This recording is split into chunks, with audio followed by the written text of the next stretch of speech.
Welcome back.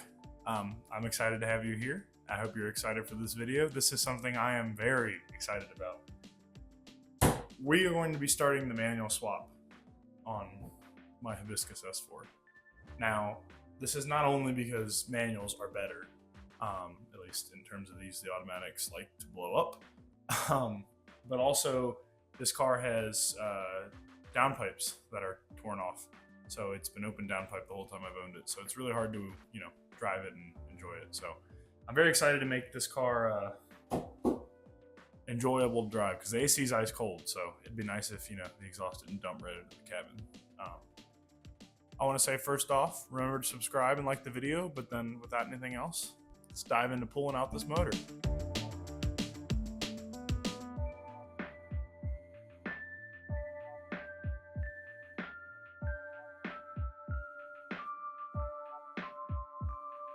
First, we have to start off with all of the basics of the engine pull. We got to get this core support and the radiator out of the way, so we got to pull the whole front end off the car, which means bumper, headlights, drain all the coolant, disconnect all the hoses, and then there's 3 bolts on one side, 4 bolts on the other, and then 4 more bolts up top, and then this whole core support kind of pries away, and then you can disconnect the upper radiator hose and the lower radiator hose, and then work on all of the plugs and connectors and various other doodads that go from the front of the car to the engine bay.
Once we're done with all of that, we're going to proceed to disconnecting all of the charge piping and the intercoolers and everything else that sits in front of the engine and would prevent it from coming out.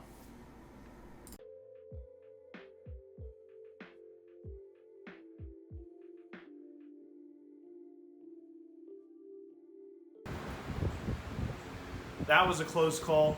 I just noticed, so it's empty now. I pulled this out. I had drained the transmission into there, and it was standing at like full, and I was like, oh shit, it's almost full. I realized the cap was on. So I dumped all of the transmission fluid into there without realizing the cap was on. That was very close.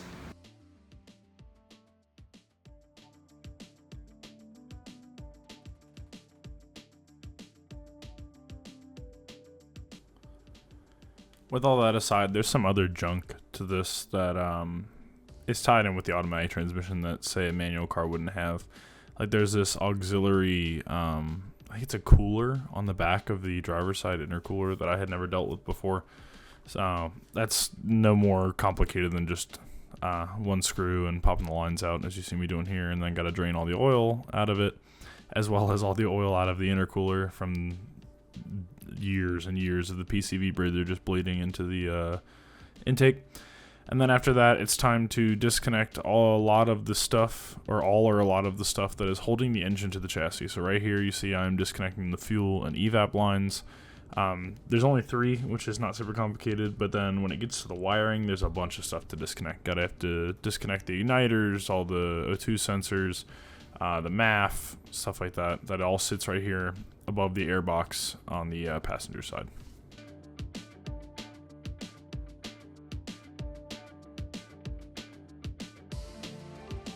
After removing the battery, it's time to move on to the ECU. It's normally pretty straightforward, just a matter of disconnecting everything that's holding the harness to the chassis, and then there are 6 plugs in the box, and then some grounds. When it comes to the shifter, there's 4 main bolts, and then 2 plugs and some sort of cable that you have to disconnect. Other than that, I normally just break everything. Obviously, bearing in mind not to damage the interior trim, but nobody wants an automatic B5 shifter, so I just break it.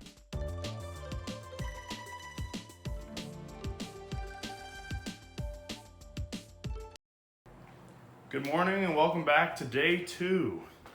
I had a couple gnarly cuts last night that I could not get to stop bleeding. Them heat shields, they're sharp. But also I worked a full day yesterday, so I called it at a reasonable hour, and we're back out here this morning bright and early. My camera was dead from doing time lapses yesterday, so I did a little bit of work with the camera off. I have disconnected both axles and the transmission mounts. The engine mounts are just spinning, so I'm gonna try and lift the engine up and see if putting some tension on them allows me to loosen them to pull them off. If not, we're gonna have to take a ton of stuff off here and here, and a ton of stuff off over here to get to them. See if you can see the engine mount. It's light. So yeah, this big gray thing here is the engine mount, and the other option other than the bolt on the bottom is this bolt right here. So also, yeah, this car is caked in oil. Everything's been leaking. So we're gonna reseal all this and give it a good power wash when we get this out. But for now, I'm gonna try and I do the heater core hoses, which are back here at the back of the block, go into the car, and then I need to start taking off the AC compressor, which can be kind of a pain, but we'll figure it out. And then after that, it's put the hoist on it and see if we can't get these engine mount bolts to cooperate. That would be ideal. I would like to not have to cut them because there's not really a whole lot of room in there. But yeah, this car is going to need a thorough clean. I mean, everything is just covered in a layer of oil. So got our work cut out for us, but enough talking. Let's get back to it. For the most part, pulling all this apart is pretty straightforward. I took the fan off of the fan clutch and then removed the serpentine belt so that I can begin to loosen the AC condenser. I don't want to open the AC system. I like to keep it charged. Also, it's toxic, so I don't want to open it in my garage. But yes, I'm doing my best to keep it charged, but to do so, I need to pull the AC compressor off of the block while also not disconnecting any of the hoses, which makes it's a little bit of work, but I mean, nothing unmanageable. But yeah, that's loose before we start to pull it out, and then it's the last couple little things, and then we get to play the test the tensile strength of everything I forgot to disconnect.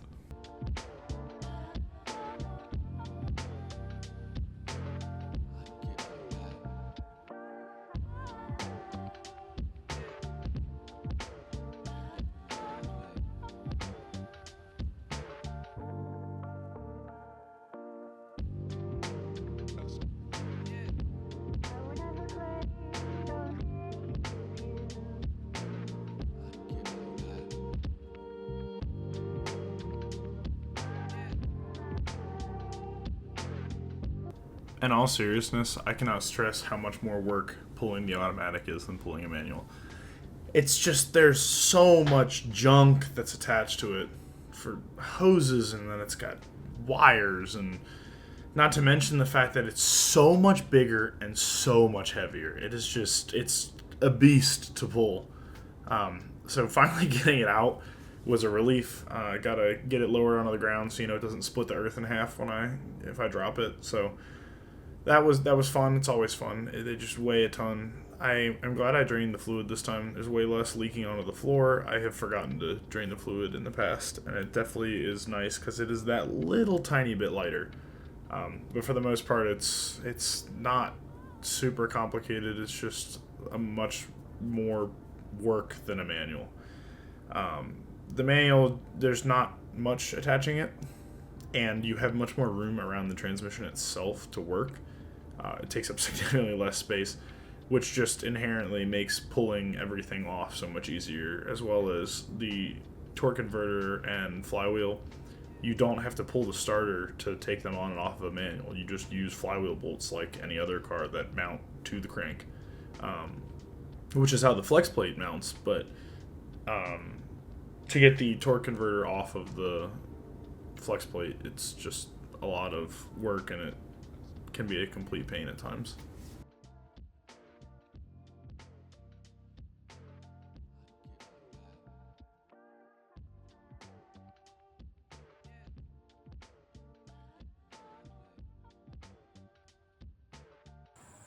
Man, I forgot how much more work that is.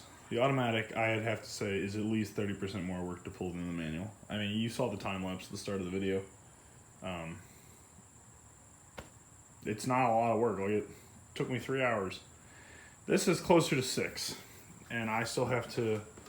You have to pull the starter, which is buried under here. See if I can show it. The starter is right down there. You gotta pull that off to get the flywheel, or to get to the torque converter bolts.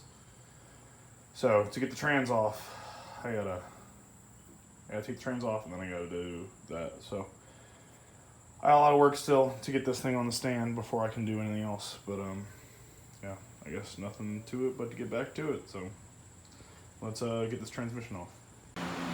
All right, that was a huge pain. I ended up not filming most of it because it took way longer than it should have, but it's off, and it's sitting here pissing on my driveway, unfortunately. I did not realize that, but I will address that, I guess. I don't know where it's leaking from. Probably from the bill. I don't know. I'll figure something out, because I can't just let that sit there and leak. But for now, I need to pull this starter out from in here, and then I can get to the torque converter bolts. So let's do that.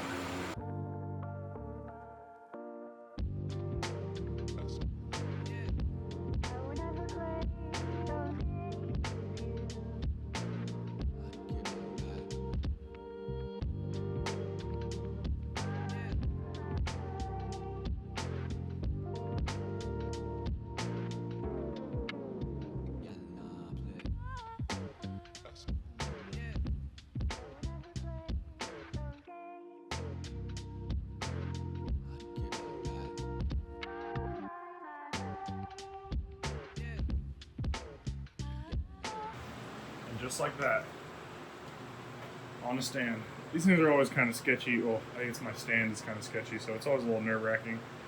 With that in mind, I don't want to upset it whenever this bumps, so I think I'm just going to pressure wash it here in the garage. And then I can also do the bay and clean up the floor. I'm going to sweep and stuff first, but I have a drain in the back, so I think I'm just going to clean up a bit and then pressure wash it in here, and that way I don't have to move the car. So let's do it.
Wow, now that it's had some time to dry, holy cow. I mean, still not perfect because I didn't scrub anything, but like, I can touch the subframe without getting covered in grease and grime, because like that little piece I missed with it, that's the whole subframe looked like, but now it's much better. And the engine, oh my, like the, can tell what color the, can tell what color the aluminum is. Yeah. Crazy how much of a difference that made. It's so much better. So, but now let's I've decided I'm not going to do timing. The car had a sticker saying that timing was done last year, like 10,000 miles ago. So I'm not going to do it. But so I guess we get into reassembly. So there are a couple things I need to do. I need to delete the secondary air injection, which is these two things here, and then this pump right here. And then one of my turbo downpipe studs broke, so I have to pull that baby out. Probably get one from my spare motor. And then I have a new motor mount. I need to order more. I have a motor mount for the black car, but I'm going to use it on this because I have one new one, and then I'm going to salvage whichever one's in the better shape for that one because the bolts broke off. So like the captive bolt, so they're both still in there. So I can't use the actual mount portions. I can't use either of them. So gotta figure something out there. But I guess let's just start plugging away.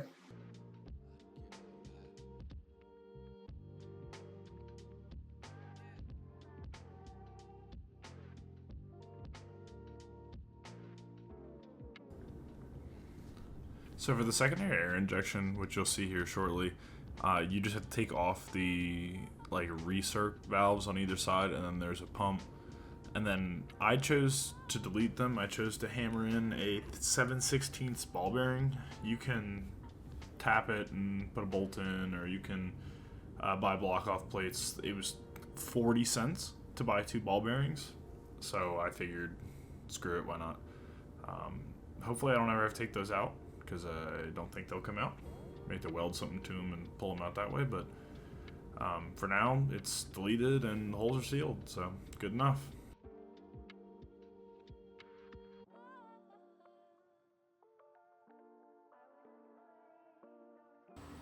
Alright, secondary air is deleted. I gotta hammer the ball bearings into the holes, because that's the best way to do it other than like buying a kit, which is way more expensive than 2 30-cent ball bearings. I trace the hoses up. They come up and they meet up and they go into this, you can see this little box right here. So I'm just unplugging it. It's like 2 Phillips head screws. Look like they're gonna be a total pain to get to, and they're kind of rusty. So I'm just gonna unplug it and call her good. Deleted all the vacuum lines, so I shouldn't have any leaks. This one you see right here, that's open in the background here. That is just the line that comes into, come on, focus, into here. So all good on that front. I'm gonna tie the ball bearings in, and then we're gonna work on this turbo stud, which should be so much fun. So let's do it.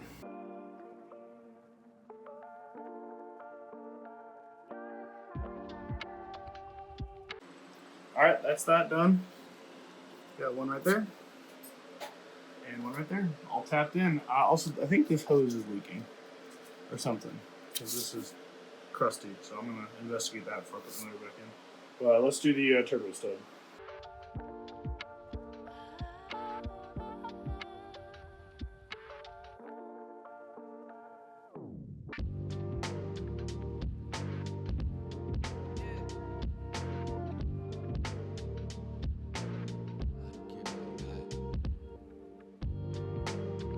So at this point, everything I wanted to do to the motor, other than valve cover gaskets, was done.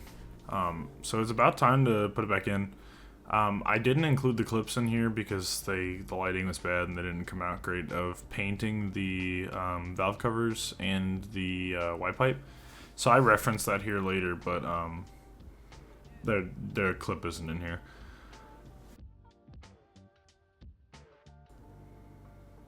With that all being said, it's time to put the flywheel and clutch on.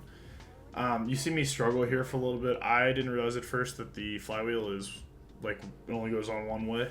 So I fumbled with it for a little bit here, only to then check the group chat and see that as soon as I had closed it, one of my buddies texted me saying that it is one directional. So got it all figured out. And then I actually finally got a paint pen this time, which makes it super nice for keeping track of what's torqued and what's not. So I torqued these are non-stretch bolts, so torqued these to 70 foot-pounds as Ringer Racing recommends. This is not a Ringer Racing clutch, but they do sell clutch masters. Clutch masters themselves said like 50 foot-pounds or something for the flywheel bolts, which seemed really low. So I did 70 foot-pounds, which seemed about right. And then marked all of them as I torqued them. I double checked, and you see me mark with a different colored paint pen. I retorqued and Made sure they were all tight a second time just to be safe, because this is not something you can easily get to if it comes loose.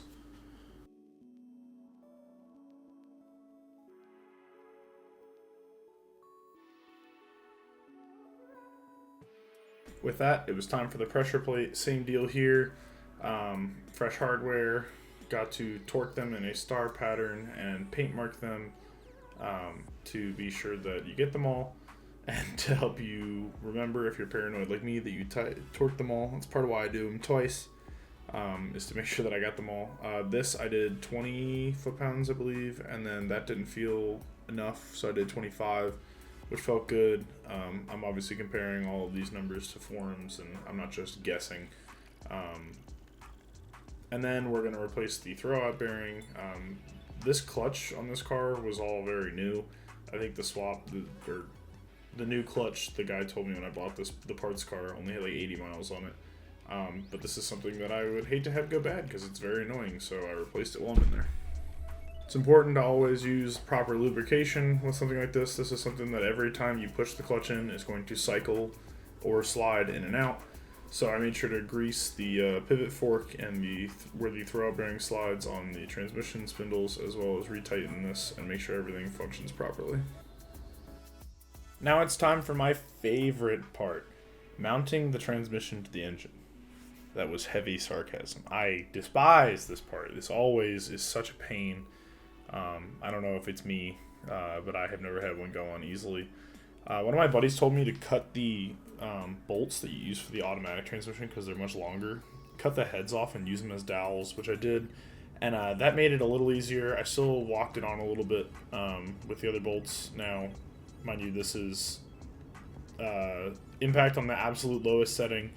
Simply just rotating the bolts to draw it together. I'm not sitting here hitting it on the hammer or anything, trying to suck the engine and transmission together. This is simply just walking it on to allow it to seat properly, because I was having trouble getting the engine and transmission to sit level to allow the input shaft to slide smoothly into the clutch. But I got it all together.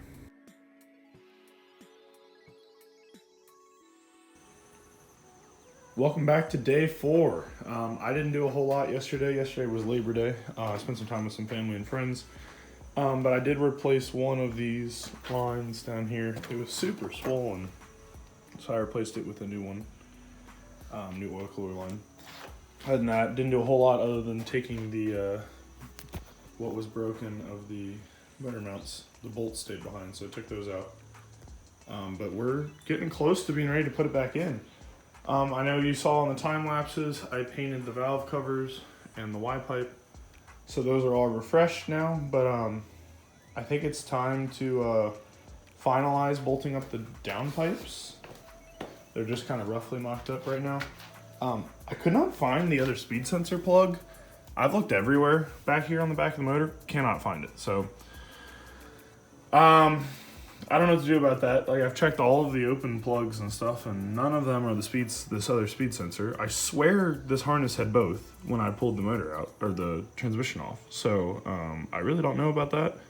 But I also made a sleeve for this bolt. Ignore the crazy amount of washers. This bushing is kind of clapped. So the washers are there because I'm using a slightly longer bolt than stock, and it would bottom out otherwise. So ignore the washers. It's just there for stack up, so I can not bottom out before I fully compress the bushing. So but yeah, that's done. So just clean up a couple things. I replaced the coolant hose that was leaking on this flange over here. This one right here, replace that. So, but for now, let's I guess let's finalize the downpipes and maybe start trying to put this thing back in, because it's got new motor mounts and everything. It's most of the way ready to go back in. Alright, so I got the downpipes finalized, and I just went ahead and vacuumed out this whole tray. I decided I'm going to go ahead and put the pedals in before I put the motor back in. So that way when I put it in, before I go through the trouble of hooking everything up, I can make sure all the clutch hydraulics work in case I have to pull it back out and replace the slate again. So we're going to go ahead and hop in the interior and replace the pedals.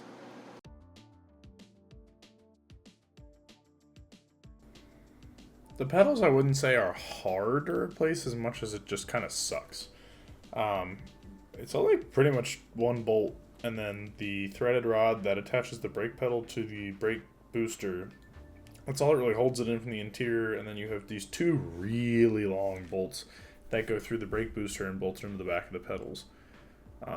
So it's not like it's super complicated. It's just, being upside down in the footwell kind of sucks. It's not fun on any car. So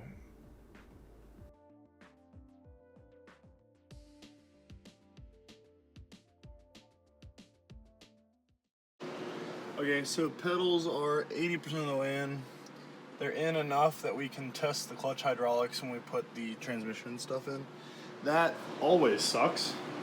It's never not sucked every time I've done it. So, but for now, I can't think of anything else. I might get bit in the butt for saying that when we get into this, but let's go ahead and try and throw the drivetrain in. Unlike pulling the automatic out, putting the manual back in is a pretty straightforward process. It's just lift the shifter box and transmission up over the core support and get it to go back far enough in that your motor mounts line up, and then get the motor mounts in the correct hole, which I realize is easier said than done. I don't remember there being so many holes in the chassis side of the motor mount, so you'll see me here with a big long bar screwing with it as I pick the motor up and down, trying to get these studs to sit in the right holes, let the engine sit level in the bay. Was not that big of a deal. I think it probably took me an hour to put it back in. Nah, not even that. It's probably more like 40 minutes from picking it up off the ground to sitting in the bay under its own weight. Probably 40 minutes of just kind of tinkering with it. And then, I got to put all the other stuff back on, like all the hoses and all the plugs and such. But with it back in, going to go ahead and start attaching everything to get it running. That means everything in the intake system, to running the harness back to where it's supposed to be, to putting the battery back in, plumbing everything together. I broke one of the boost control, or I broke the boost controller on accident. I touched it, just came apart. So luckily I had a spare motor to steal one from, so you see me replacing that. But other than that, just simply putting things back together the way they go and put the MAF back in.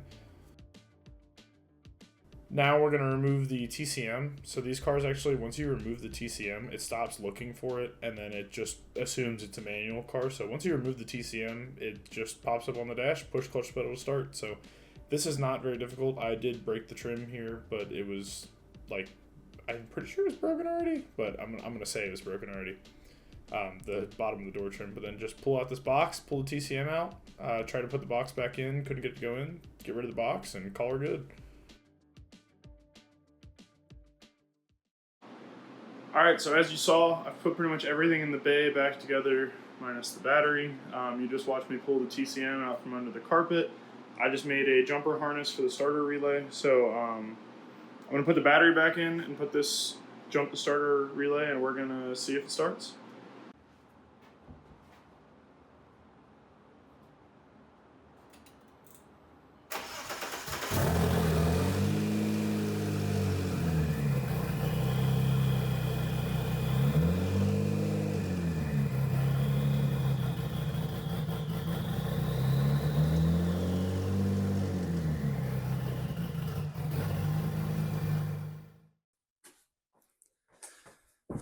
Well, runs just like that, back together as a manual, and it only took me a week, technically. I took a couple days off after Labor Day. Well, I worked the Tuesday after Labor Day on the car, and then I haven't touched the car since then. So, technically I pulled it Friday into Saturday, took it all apart Saturday, Sunday, put it back together, and cleaned everything, and then Tuesday, put it back in. So, all in all, not bad. I'm sorry this video was so all over the place. Trying to do things quickly. I'm a one-man show, so trying to film and, do the work.